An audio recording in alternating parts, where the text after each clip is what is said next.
Boa tarde. Vamos fazer uma leitura breve do livro Entre a Terra e o Céu, pelo espírito André Luiz Francisco Cândido Xavier. A vida no mundo espiritual. Vamos fazer uma breve leitura do capítulo 22. E o tema da leitura é Irmã Clara. Na noite imediata às experiências que descrevemos, o ministro convidou-nos a visitar a irmã Clara, a quem pediria socorro em favor do esclarecimento de Odila. Eu me sentia cada vez mais atraído para o romance vivo daquele grupo de almas que o destino enleara em suas teias. Se me fosse permitido, voltaria de imediato para junto de Mário Sérgio, rebelado, ou para junto de Amaro, paciente, a fim de observar o desdobramento da história, cujos capítulos jaziam gravados nas páginas vivas de seus corações. Todavia, era necessário esperar. Enquanto buscávamos a intimidade de Clara, descia o luar em prateados jorros sobre a paisagem que se tapizava de flores. Com o cérebro preso às preocupações resultantes do trabalho que nos exigia a atenção, algo indaguei de Clarencio quanto à cooperação que pretendíamos solicitar. Por que motivo rogaria a ele o concurso de outrem, quando se dirigia com tanto êxito à mente de Esteves e Armando reencarnados? Não lhe favorecera o retrocesso da memória até os recuados dias da luta no Paraguai? Por que não conseguiria doutrinar também a desditosa irmã enferma? O ministro ouviu-me, tolerante, e redaguiu: iludistes. Nem sempre doutrinar será transformar. Efetivamente, guardo alguma força magnética suficientemente desenvolvida, capaz de operar sobre a mente de nossos companheiros em recuperação. No entanto, ainda não disponho de sentimento sublimado, suscetível de garantir a renovação da alma. Sem dúvida, dentro de minhas limitações, estou habilitado a falar a inteligência, mas não me sinto à altura de redimir corações. Para esse fim, para decifrar os complicados labirintos do sofrimento moral, é imprescindível haver atingido mais elevados degraus na humana compreensão. Dispunha-me a desfrechar novo interrogatório. Contudo, nosso orientador indicou-nos bela edificação próxima. Ele necessita da nossa irmã Clara, para redimir corações, para transformar corações. Aí ele diz assim: dispunha-me a desfechar nova interrogação, contudo, nosso orientador indicou-nos bela edificação próxima, cercada de arvoredo, que servia de enfeite a espaçosos canteiros de flores. A residência de Clara figurou-nos pequeno colégio, ou gracioso internato para moças. Ele está aqui chegando, está a caminho da residência da irmã Clara, Aí diz: até certo ponto nós nos enganáramos. A nossa anfitriã, não morava num estabelecimento de ensino. Entretanto, mantinha em casa um verdadeiro educandário, Tão grandes e lúcidas eram as assembleias instrutivas que sabiam organizar. Recebeu-nos em extenso salão, onde era atenciosamente ouvida por 4 dezenas de alunos de variadas condições, que se instalavam à vontade, em grupos diversos, sem qualquer ideia de escola assinalada. O ambiente era uma feição exterior, de olhos rasgados e lúcidos, ali marcarem magnificamente o semblante, com os traços aristocráticos do rosto emodulado pela basta cabeleira. Clara parecia uma jovem Madonna, detida entre os melhores dons da mocidade e da madureza. Estendeu-nos as mãos, pequenas e finas, respondeu-nos às saudações com alegria sincera. Nosso orientador rogou excusas pela nossa interferência no trabalho. Não se incomodem, acentuou a interlocutora, encantadoramente natural. Acharmos-nos num curso rápido acerca da importância da voz a serviço da palavra. Porém, podem partilhá-lo conosco.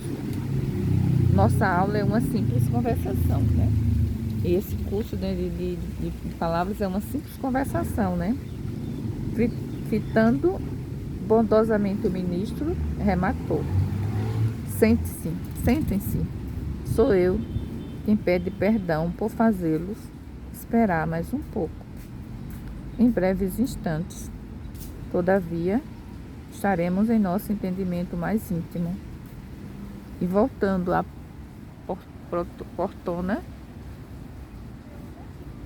que nada tinha de catedra, sem qualquer atitude professoral, tão grande era o doce ambiente de maternidade que sabia irradiar de si.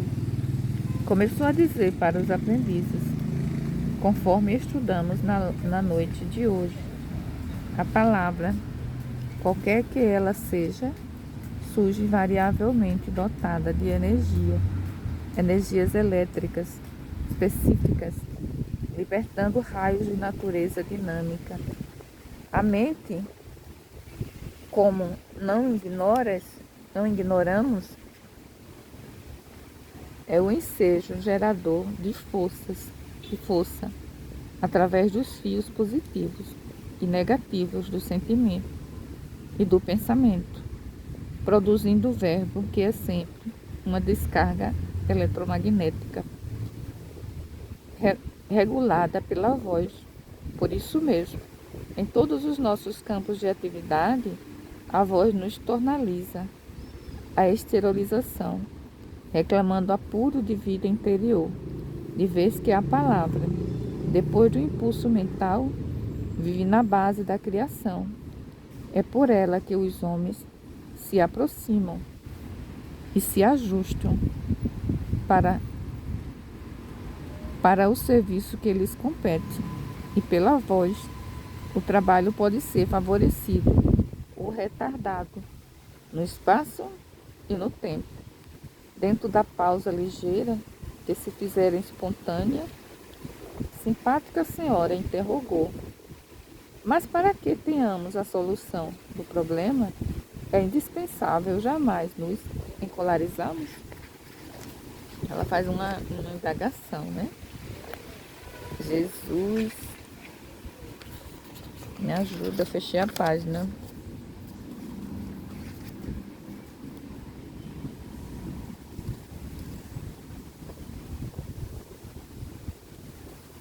Sim, obrigada, meu Deus. Sim, esclareceu a instrutora. Calma. Indiscutivelmente, a cólera não aproveita a ninguém. Não passa de perigoso curto-circuito de nossas forças mentais. Por defeito, na instalação de nosso mundo emotivo, arremessando raios destruidores ao redor de nossos passos. Sorrindo, bem-humorada, acrescentou. Em tais ocasiões, se não encontramos junto de nós alguém com o material isolante da oração ou da paciência, o súbito desequilíbrio de nossas energias estabelece os mais prejuízos à nossa vida, porque o pensamento desvairado, em si exteriorizando, provoca a temporária cegueira de nossa mente, arrojando-a em sensações de remoto pretérito, nas quais, como que descemos quase sem perceber, a infelizes experiências da animalidade, né? Você veja a importância da oração e da paciência, né? Se nós não temos a oração como material isolante, nem a paciência, por meio da cólera, a gente pode entrar totalmente em desequilíbrio, né? Daí então essa é a importância da gente saber, né, o que é que vai falar, a gente ter esse controle, ter esse equilíbrio, né? E aí não é um curso de palavras, né? Ela apenas é uma simples conversação, como ela diz, né? E é tal que ela convida, né, André Luiz, né, e o mentor para participar, né? Justamente na hora que ele vai em busca do auxílio dela para redimir corações, né, para conversar com Odila, que está em total desequilíbrio, né? E ela já tem essa preparação, já tem essa condição moral, né, de conversar com Odila, enquanto que ele só tem para falar o coração, para falar a inteligência, né? Interessante essa observação, importante para as nossas reflexões. Aí ela diz assim: da animalidade inferior, a cólera, segundo reconhecemos, não pode e nem deve comparecer em nossas observações relativas à voz. A criatura enfurecida é um dinâmono em descontrole, cujo contacto pode gerar as mais estranhas perturbações. Um moço, com evidente interesse nas lições, argumentou: e se substituíssemos o termo cólera pelo termo indignação? Irmã Clara pensou alguns instantes e redaguiu: efetivamente, não poderíamos completar os nossos apontamentos sem analisar a indignação como estado da alma, por vezes necessário. Naturalmente, é imprescindível fugir aos excessos. Contrariar-se alguém a propósito de bagatela e a todos os instantes do dia será baratear os dons da vida, desperdiçando-os de modo inconsequente, sem o mínimo proveito para si mesmo ou para os outros. Imaginemos a indignação por súbita tensão na usina de nossos recursos orgânicos, criando efeitos especiais à eficiência de nossas tarefas. Nos casos de exceção em que semelhante diferença de potencial ocorre em nossa vida íntima, não podemos esquecer o controle da inflexão vocal, assim como a admiração da energia elétrica. Reclama atenção para a voltagem. Precisamos vigiar a nossa indignação, principalmente quando seja imperioso vertê-la através da palavra, carregando a nossa voz, tão somente com a força suscetível de ser aproveitada por aqueles a quem endereçamos, né? Veja a importância da gente direcionar a nossa voz suscetível, né, de aproveitar por aqueles a quem endereçamos.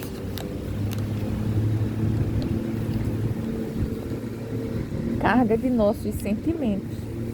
É indispensável modular expressão de frase, como se gradua a emissão elétrica e ante a assembleia que ele registrava os ensinamentos com justificável respeito, prosseguiu depois de ligeiro intervalo. Nossa vida pode ser comparada a grande curso educativo, em cujas palavras inumeráveis damos-o e recebemos,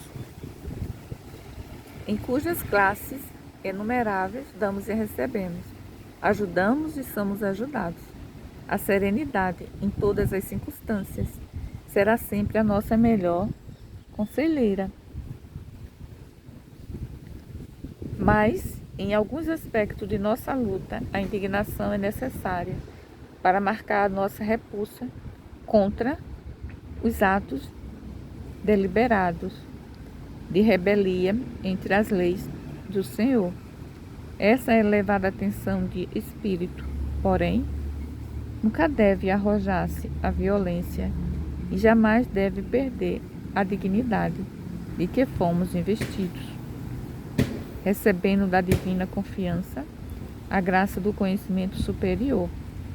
Basta dentro dela a nossa abstenção dos atos que intimamente reprovamos, porque a nossa atitude é uma corrente de indução magnética em torno de nós.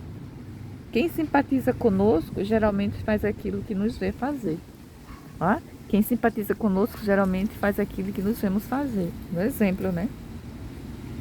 Nosso exemplo, em razão disso, é um foco de atração.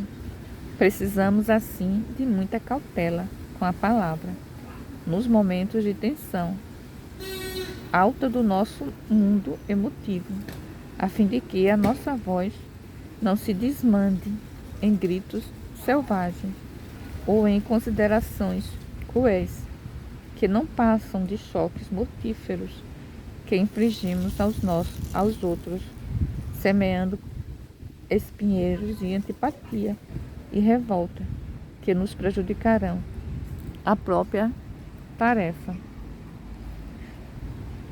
Um amigo que acompanhava os ensinamentos com interesse invulgar perguntou, respeitoso: Irmã Clara, como devemos interpretar as perturbações da voz, como, por exemplo, a gaguez e a diprofonia?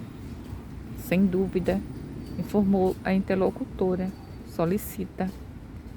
Os órgãos vocais experimentam igualmente lutas e provações quando reclamam reajustes por intermédio da voz. Praticamos vários delitos e tirania mental, e através dela nos cabe reparar os débitos contraídos. As enfermidades dessa ordem compelem-nos ao trabalho de recuperação no silêncio, de vez que, sofrendo a alheia observação, compreenderemos pouco a pouco a governar os próprios impulsos, afeiçoando-os ao bem.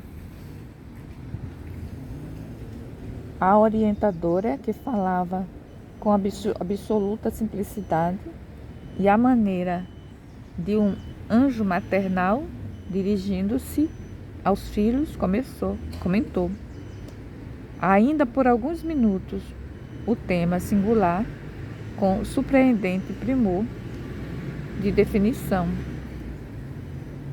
Depois, fim da aula, permaneceram no belo domicílio tão somente alguns jovens que encontravam em nossa anfitriã desvelada benfeitora.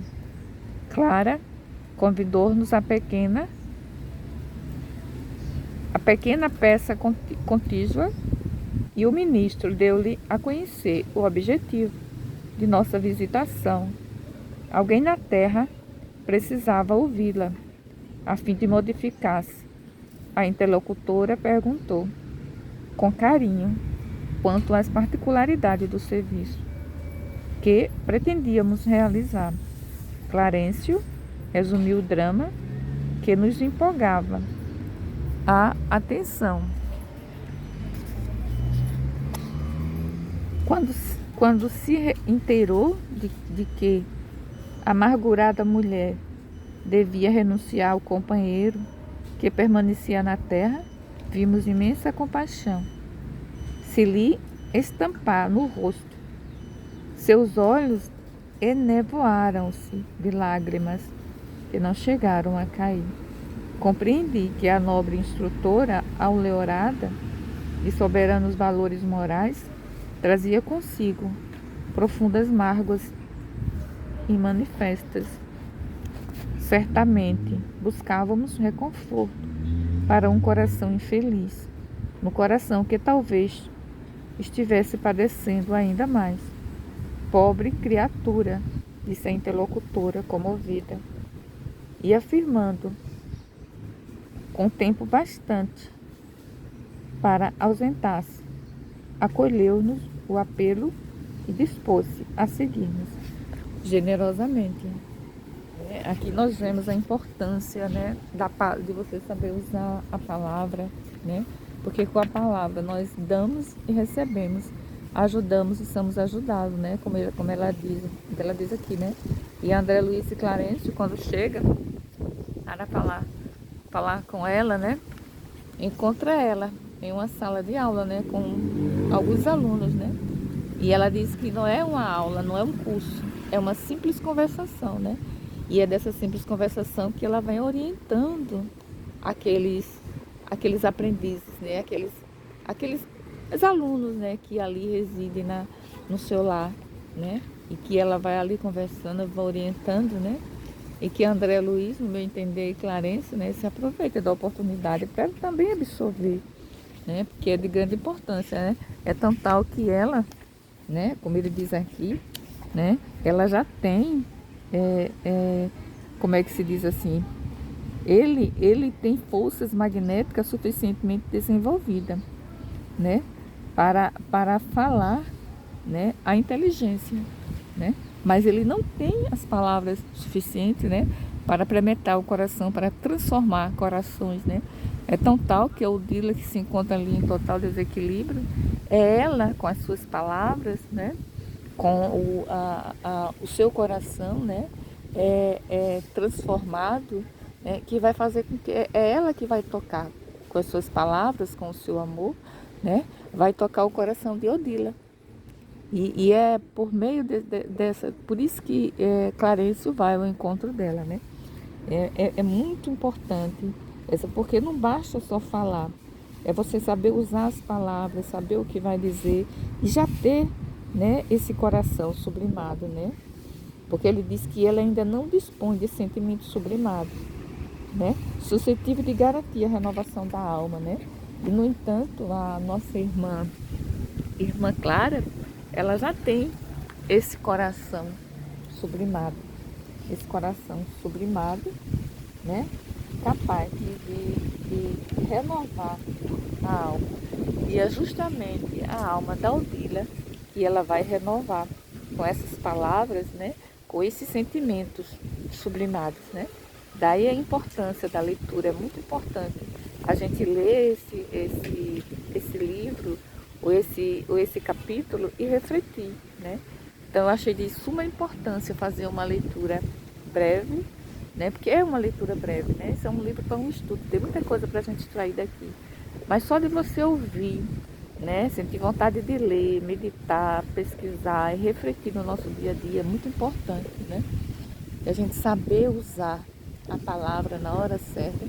Também isso é uma conquista, né? A irmã Clara não adquiriu esse sentimento sublimado por meio da palavra, simplesmente é um acaso, né? Isso foi uma conquista, uma longa conquista dela para chegar até aqui, né? Bom, meus irmãos, vou parar por aqui, viu? Desculpem qualquer coisa, é uma leitura, apenas uma leitura e um breve comentário. Tem muito mais coisas que a gente pode extrair daqui, mas se vocês puderem ouvir novamente, se tiver o livro, leiam, releiam, meditem, né? Porque é muito bom. Fiquem todos com Deus, que Deus os abençoe. Obrigado por me ouvir, se vocês quiserem, puderem. E agradeço primeiramente a Deus a oportunidade. Assim seja.